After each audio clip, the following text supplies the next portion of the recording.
Eu sou o Rodrigo Belmonte e a gente vai dar continuidade à nossa aula de Direito Constitucional. Hoje a gente vai conversar sobre a aula número 3 de Direito Constitucional, que fala de direitos sociais. A gente vai analisar os direitos sociais previstos no artigo 6º da Constituição, mas também vamos falar daqueles direitos sociais aplicados ao trabalhador, artigo 7º da Constituição da República, artigo 8º, artigo 9º, artigo 10, artigo 11. E aí a gente fecha essa aula, é uma aula pesada, é um pouco grande, então prepare-se para mais de 40 slides, lembrando que a gente segue aquela nova metodologia de a cada 30 minutos a gente dá um tempinho para você poder respirar e parar de ouvir a voz desse cabeçudo aqui, beleza? Olha só, a gente está nos direitos sociais da Constituição, artigo 6º ao 11 da Constituição, direitos sociais coletivos e direitos sociais individuais do trabalhador, tudo do ponto de vista do direito constitucional, seja doutrina, seja jurisprudência.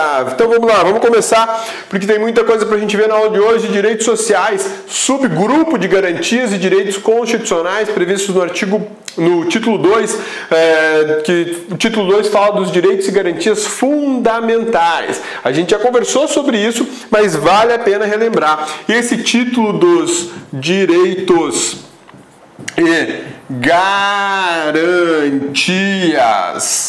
fundamentais, a gente bem sabe que é um conjunto gigante de informações constitucionais. Mas dentro dela, nós temos os direitos e deveres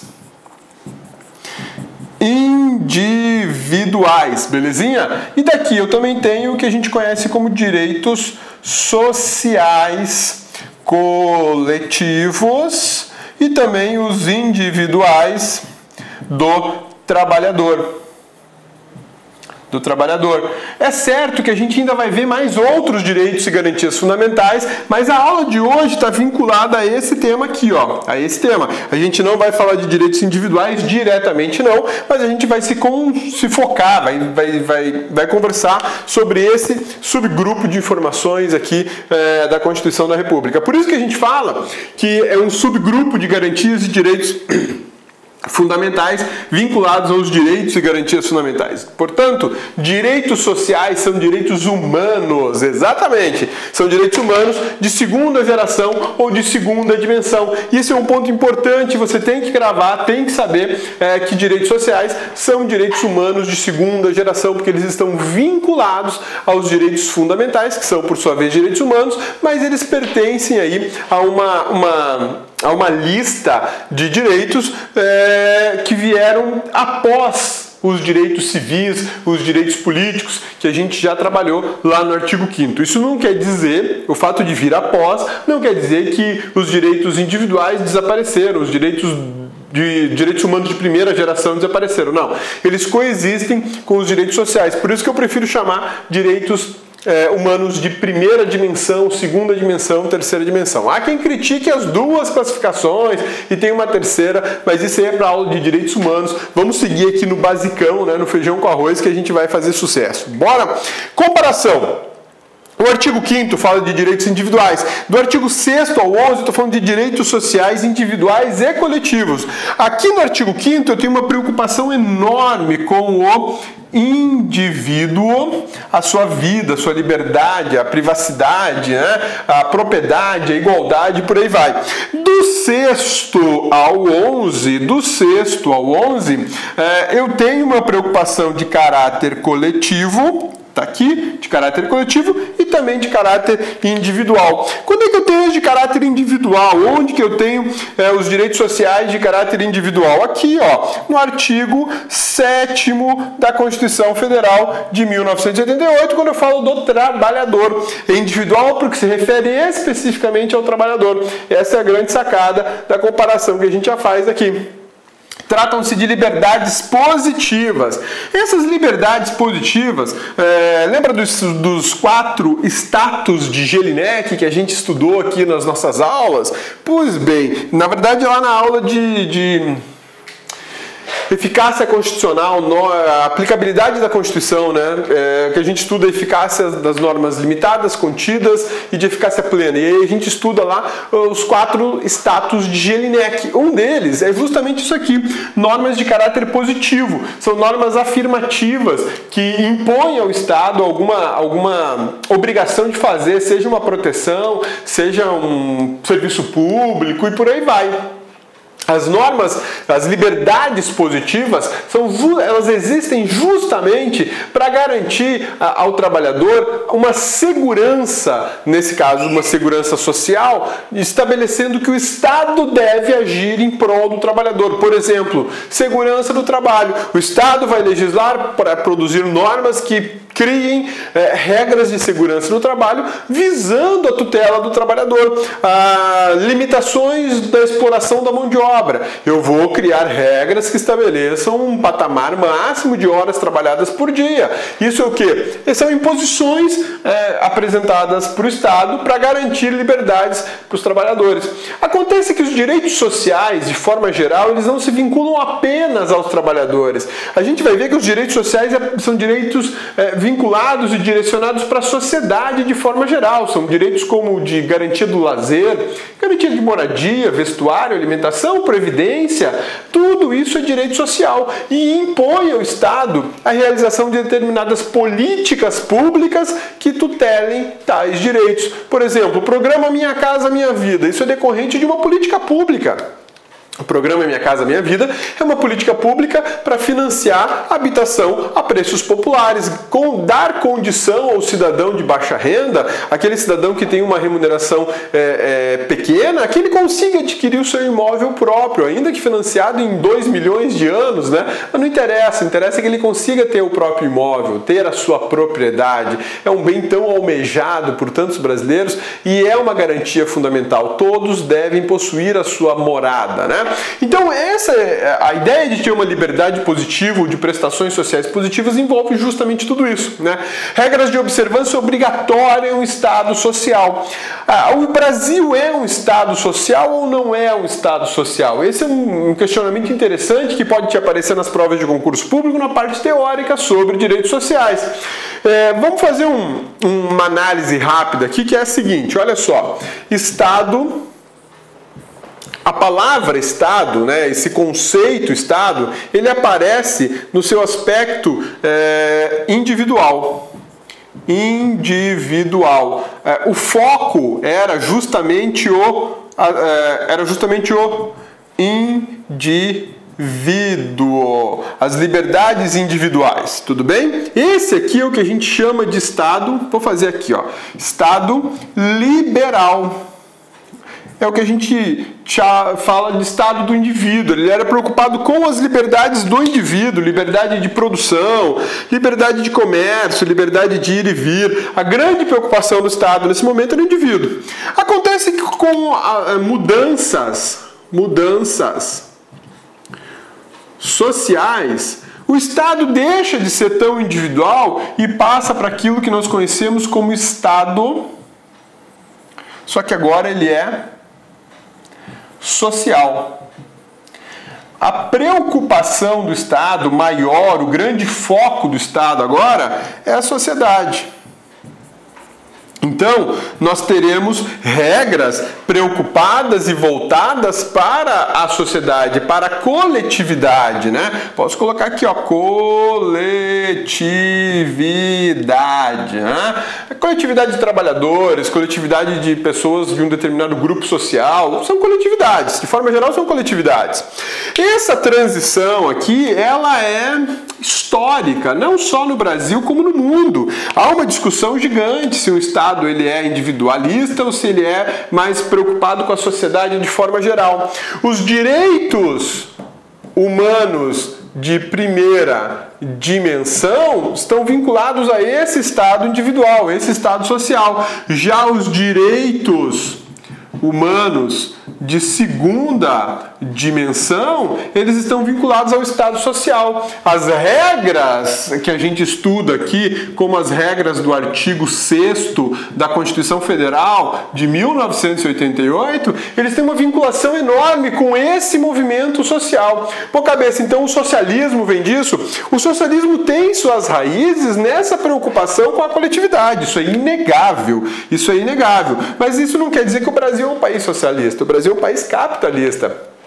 Por isso que nós temos, por exemplo, o artigo 5º da Constituição Federal como um dos artigos mais importantes de toda a estrutura legislativa e jurídica do Brasil, porque é um artigo que tutela o indivíduo. Antes do indivíduo ser coletividade, ele é indivíduo. Antes do indivíduo ser trabalhador, ele é indivíduo. Antes do indivíduo fazer parte de um grupo de portadores de necessidades especiais, ele é indivíduo. Então, a gente não pode simplesmente ignorar a existência do Estado anterior, que é o Estado individualista, o Estado liberal, né? A gente chama isso aqui de Estado liberal. E esse aqui a gente chama de Estado social.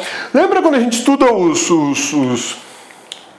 os 4 status de Jelinek, quando a gente estuda os conceitos da Constituição, que é uma Constituição social, segundo Karl Marx, segundo Constituição Social, segundo fugiu o nome, já volta, já vai chegar o nome, né?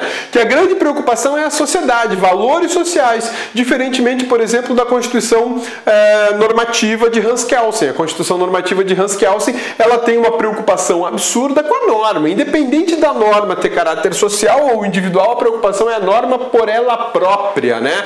Ou a Constituição política de Carl Schmitt, que a grande preocupação deles são os aspectos políticos e não jurídicos, né? Então, tudo isso é levado em conta para a gente definir na Constituição da República garantias sociais previstas no artigo 7º, por exemplo, e garantias do artigo 5º. Existe, portanto, uma transição. Um apagou o outro? Não, eles coexistem. O artigo 5º coexiste perfeitamente com o artigo 6º. Aliás, juntos eles formam o que nós conhecemos de unidade da Constituição, né? A força da unidade da Constituição da República, que é justamente uma interpretação única, uma interpretação em que eu tenho que compatibilizar todos os artigos. Daí a importância de entender esse aspecto todo aqui, tá? Eu vou lembrar, fugiu a mente agora da Constituição Social o defensor da teoria, mas eu vou lembrar, até o final da aula não lembro. Até o final da aula eu lembro, né?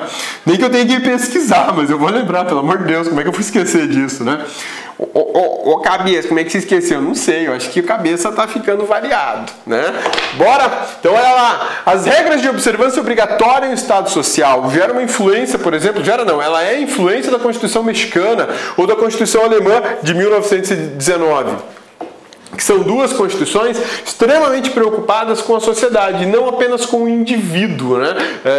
As regras, por exemplo, da França, a legislação francesa tem uma preocupação enorme com o indivíduo, sim, mas elas de toda forma enaltecem a coletividade. Na Inglaterra, a mesma coisa. Nós temos regras, não tem Constituição, mas nós temos regras que têm uma preocupação muito forte com o indivíduo, mas não ignoram o aspecto social. Acontece que na Constituição alemã e mexicana o aspecto social prevalece. A preocupação com a sociedade, a preocupação com a coletividade é muito maior. Pô, cabeça, e a Constituição Federal de 88, ela dá mais abrangência, mais espaço para as regras de caráter social ou para as regras de caráter individual?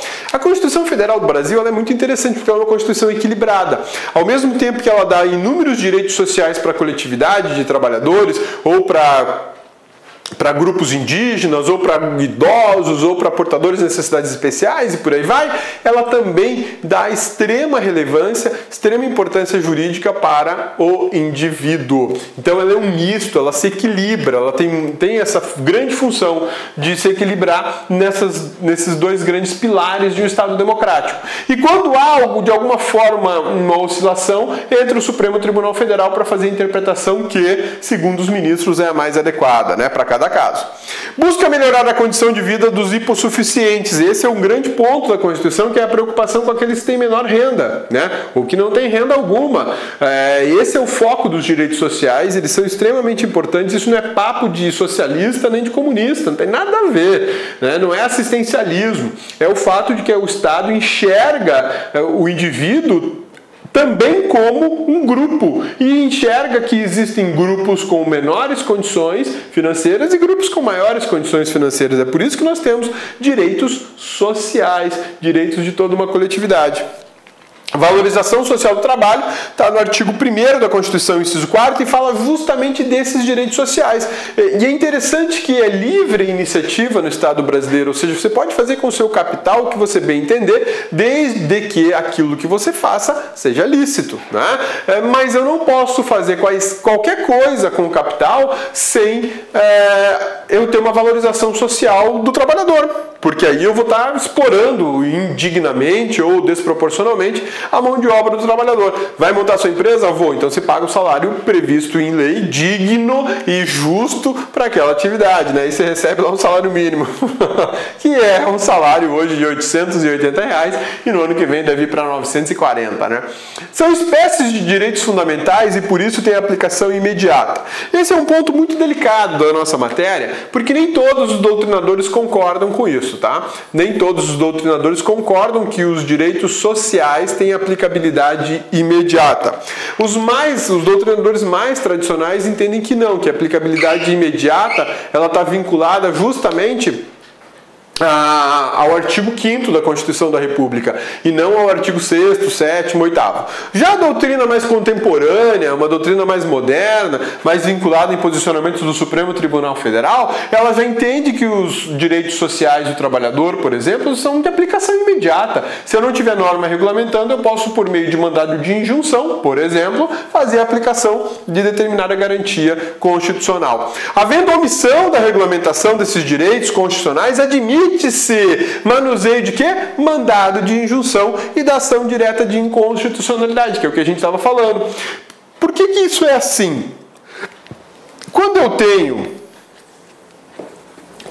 aquilo que nós chamamos de liberdades positivas, quando eu tenho liberdades positivas, eu crio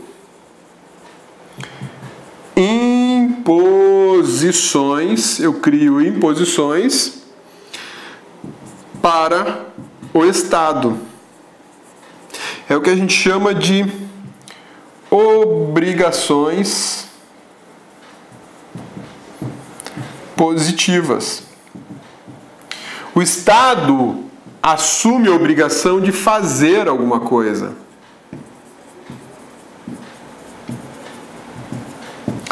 Daí vem a ideia de liberdades positivas. E veja só, quando a gente fala que cabe um mandado de injunção ou uma ação direta de inconstitucionalidade, é por uma razão simples. É porque eu tenho obrigações positivas.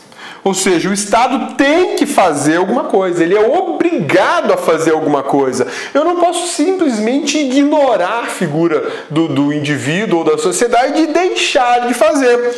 Se eu não cumpro essa obrigação, eu tenho uma omissão legislativa. E a omissão legislativa, ela desafia o mandado de injunção e ela desafia a ADIM, ação direta de inconstitucionalidade. Tá? Então, entender esse sistema é fundamental. Não basta você ler a Constituição, gravar aqueles artigos e não conseguir conectar as coisas. O teu estudo vai ser muito superficial, né? Você quer passar no concurso público? Ah, cabeça, mas eu quero decorar a Constituição. Então tá bom, vai em frente, decore. Só que a hora que o examinador te cobrar um raciocínio, te cobrar uma conclusão, te apresentar um problema para você indicar se o dispositivo pode ser usado, se não pode, você ficou na mão, porque você decorou. Você gravou os dispositivos, você não quis estudar um pouco mais, né? E isso é um problema sério. Vai passar no concurso? Lógico que vai, mas determinados concursos você não vai passar. Quais são eles? Aqueles que têm a melhor remuneração. Quanto melhor a remuneração, do cargo público, mas vai se exigir sobre o conhecimento. Não é só do constitucional, é de qualquer disciplina, né? Você pode optar por estudar na decoreba, vai. Olá, meus amigos, minhas amigas, e aí, gostou da aula do professor? Professor top de linha, eu, professor Luiz Antônio Carvalho, estou aqui para fazer um convite muito especial. Convido vocês a conhecer a nossa metodologia, conhecer o nosso curso super completo e atualizado, com os melhores professores do mercado aqui do Lá Concurso, o curso para o Tribunal Regional Eleitoral do Rio de Janeiro. Aqui nós temos aqui o melhor custo-benefício. Nesse curso nosso custa apenas 10 parcelinhas aí de R$20. Você vai ter direito aí a assistir o restante dessa videoaula e muito mais. Esse curso nós temos hoje já disponível aí em torno de 270 videoaulas com esse padrão de qualidade que vocês acabaram de assistir. Tá certo, meus amigos? Já esquecendo. Você quer esse material de apoio do professor? Então você pode fazer o download gratuitamente. Clique no link aqui embaixo.